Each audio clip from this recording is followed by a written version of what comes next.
नमस्कार दोस्तों, आप सभी का स्वागत है आपके अपने YouTube चैनल गुरुकुलम पॉइंट्स पर। आज हम दोस्तों रेलवे के विभिन्न एग्जामों को देखते हुए साइंस को टॉपिक वाइज कवर करेंगे। देखिए दोस्तों, इसमें बात की जाए, पहला टॉपिक है आपका कौन सा, कोशिका, जिसे क्या कहते हैं, सेल कहते हैं। सेल देखिए क्या होती है, यहाँ देखिए प्रत्येक जीव कोशिका से बना होता है। प्रत्येक जीव कोशिका से बना होता है, इसलिए क्या है, कोशिका क्या है, एक इम्पोर्टेंट है।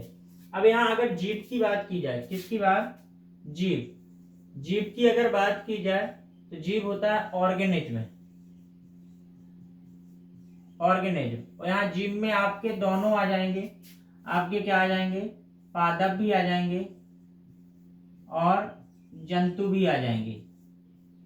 ठीक, पादप आ जाएंगे, जंतु आ जाएंगे, वायरस भी आ जाएंगे। ये सब क्या होते हैं, जीव होते हैं।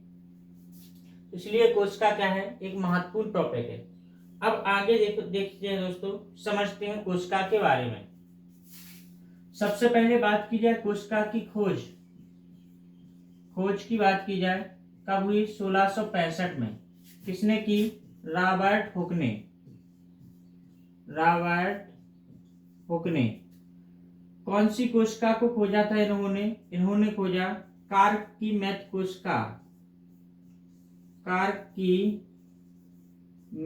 कोशिका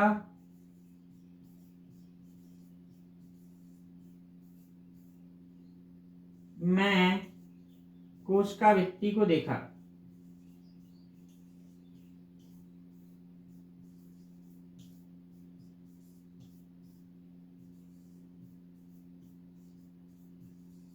कोशिका भित्ति को देखा। इन्होंने कार्क की मृत कोशिका में किसको देखा, कोशिका भित्ति को देखा, सेल वॉल को देखा। अगर बात की जाए रॉबर्ट हुक को, तो क्या कहा जाता है, कोशिका विज्ञान का जनक कहा जाता है।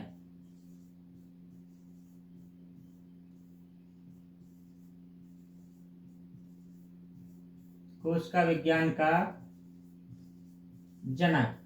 1665 में रॉबर्ट हुक ने कार्क की मृत कोशिका में कोशिका भित्ति को देखा, इसलिए इन्हें क्या कहा जाता है, कोशिका विज्ञान का जनक कहा जाता है। अगर खोज की बात की जाए, जीवित कोशिका की खोज,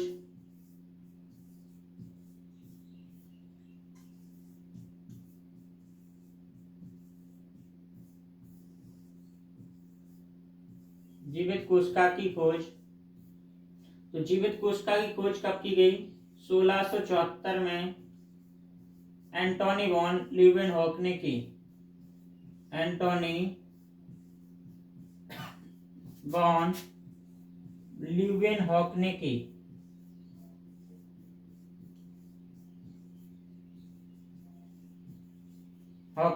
और इन्होंने क्या खोजा था, एंटोनी वॉन लीeuwenhoek ने बैक्टीरिया को खोजा।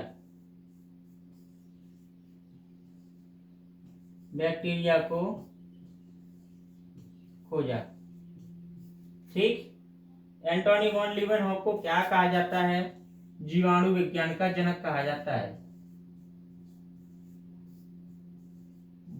जीवाणु विज्ञान का जनक कहा जाता है। ठीक, कोशिका की खोज मृत कोशिका 1665 में रॉबर्ट हुक, जीवित कोशिका की खोज एंटोनी वॉन लीeuwenhoek ने बैक्टीरिया खोजा था, इसलिए इन्हें जीवाणु विज्ञान का जनक कहा जाता है। ये बात होगी कोशिका की खोज की। अब आगे देखिए, कोशिका से संबंधित सिद्धांत, कोशिका सिद्धांत।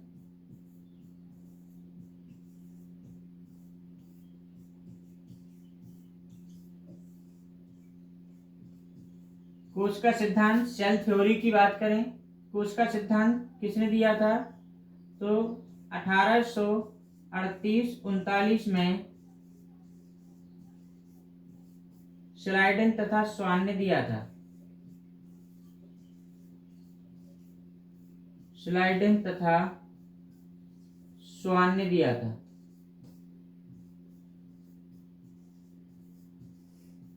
स्वान ने दिया। उसका सिद्धांत 1838 में स्लाइडेन तथा स्वान ने दिया। इसके बाद यहां बात की जाए आधुनिक कोश का सिद्धांत।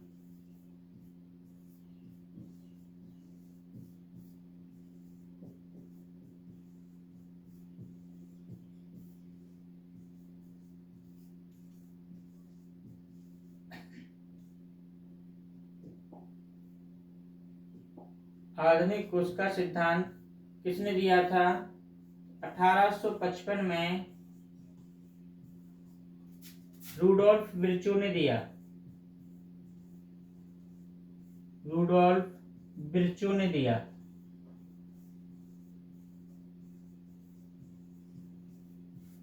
विर्चो ने दिया। अब देखिए कोश का सिद्धांत 1838-39 में स्लाइडेन तथा स्वान ने दिया। आधुनिक कोश का सिद्धांत 1855 में रूडोल्फ विर्चो ने दिया। अब बात की जाए कोशिका की परिभाषा क्या है। कोशिका की परिभाषा यहां से देखिए।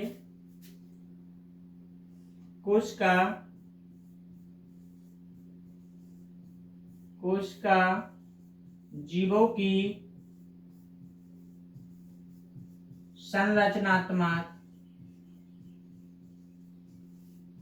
व क्रियात्मक इकाई है। क्रियात्मक इकाई है।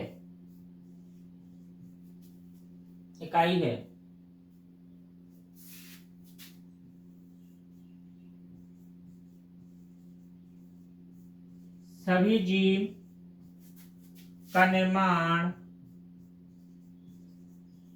कोशिका से होता है। कोशिका से होता है।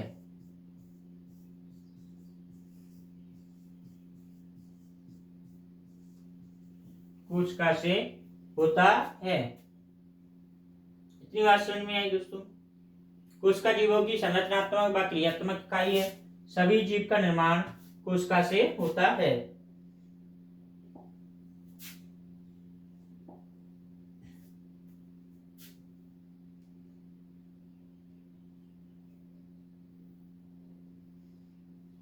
अब देखिए कोशिका के आधार पर जीव। कोशिका के आधार पर जीव दो प्रकार के जीव होते हैं। कोशिका के आधार पर एक कोशिकीय जीव,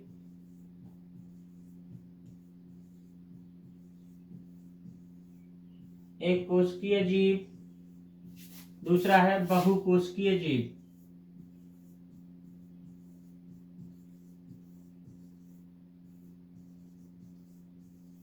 बहुकोशिकीय जीव। कोशिका के आधार पर अगर जीव की बात की जाए तो दो प्रकार के जीव मिलेंगे, एक कोशिकीय, बहुकोशिकीय। अब एक कोशिकीय में देखिए इनका शरीर एक कोशिका से बना होता है।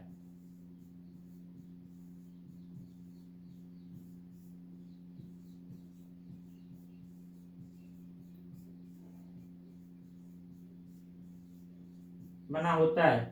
अगर एग्जाम्पल की उदाहरण की बात की जाए तो आपका होगा नीले हरे शैवाल,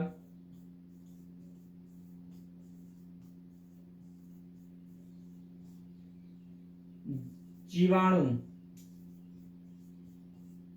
आदि। ये आपका उदाहरण हो जाएगा।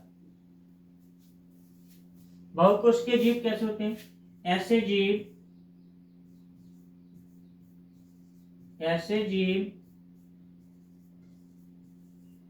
जिनका निर्माण अनेक कोशिकाओं से होता है। अनेक कोशिकाओं से होता है।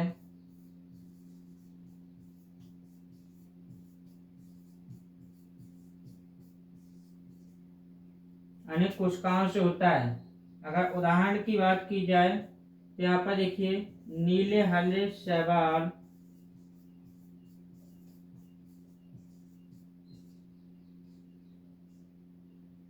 नीले हरे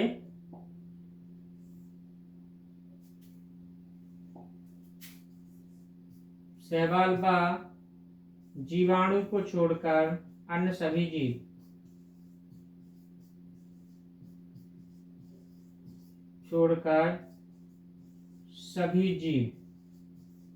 सभी जीव क्या होते हैं? बहुकोशिकीय होते हैं। इतनी बात समझाए।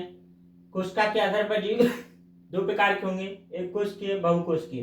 इनका शरीर एक कोशिका से बना होता है। ऐसे जीव जिनका निर्माण अनेक कोशिकाओं से होता है, बहुकोशिकीय। यहाँ पर नीले हरे शैवाल जीवाणु आपका आंसर हो जाएगा।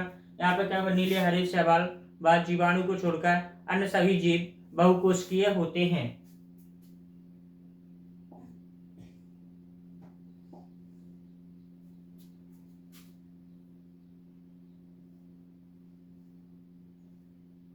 अब यहां देखिए, अगला टॉपिक है कोशिका के भाग। कोशिका के अगर भाग पर बात की जाए, कोशिका के भाग देखिए, कोशिका के 3 भाग होते हैं। कितने भाग होते हैं? कोशिका के 3 भाग होते हैं।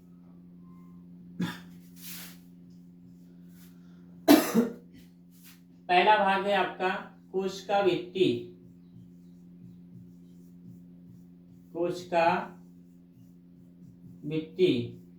दूसरा भाग है आपका जीवद्रव्य। कोशिका का दूसरा भाग जीवद्रव्य है। तीसरा भाग है कोशिका झिल्ली।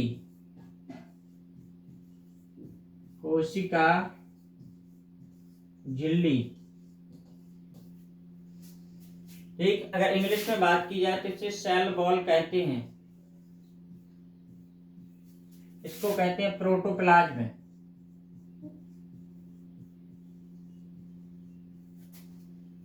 Cell membrane.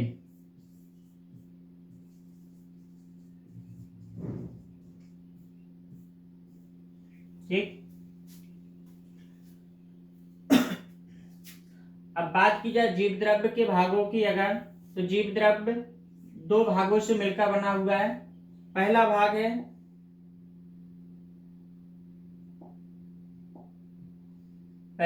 है साइटोप्लाज्म, कोशिका द्रव्य।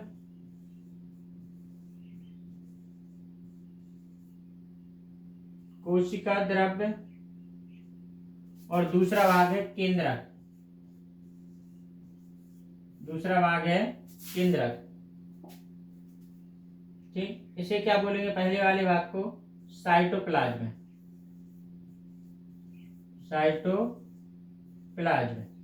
इसी साइटोप्लाज्म में क्या पाए जाते हैं? कोशिकांग पाए जाते हैं। क्या पाए जाते हैं? कोशिकांग। और यही कोशिकांग क्या होते हैं? आप ऐसे कह सकते हो सेल ऑर्गन पाए जाते हैं, ऑर्गन्स पाए जाते हैं। अगर बात की जाए कौन कौन से कोशिकांग साइटोप्लाज्म में पाए जाते हैं, तो आपको ER देखने को मिल जाएगी, अंतःप्रज्ञप्ति जालिका जिसे बोलते हैं। दूसरा है माइटोकॉन्ड्रिया।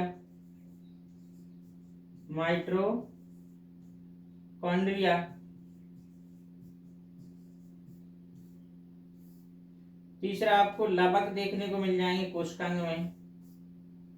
चौथा आपको तारक काय होगा,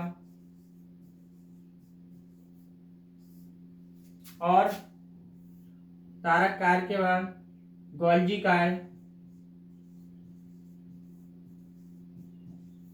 काय, राइबोसोम और लाइसोसोम।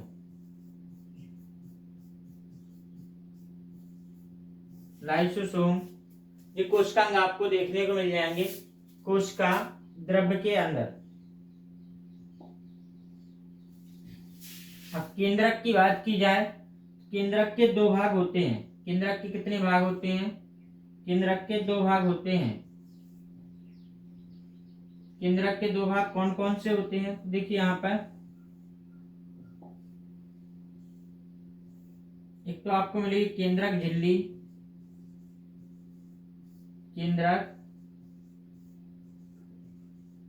झिल्ली, और दूसरा होगा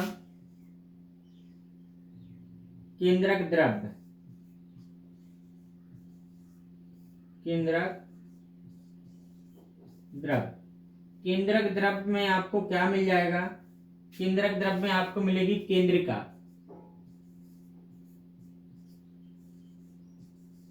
केंद्रिका और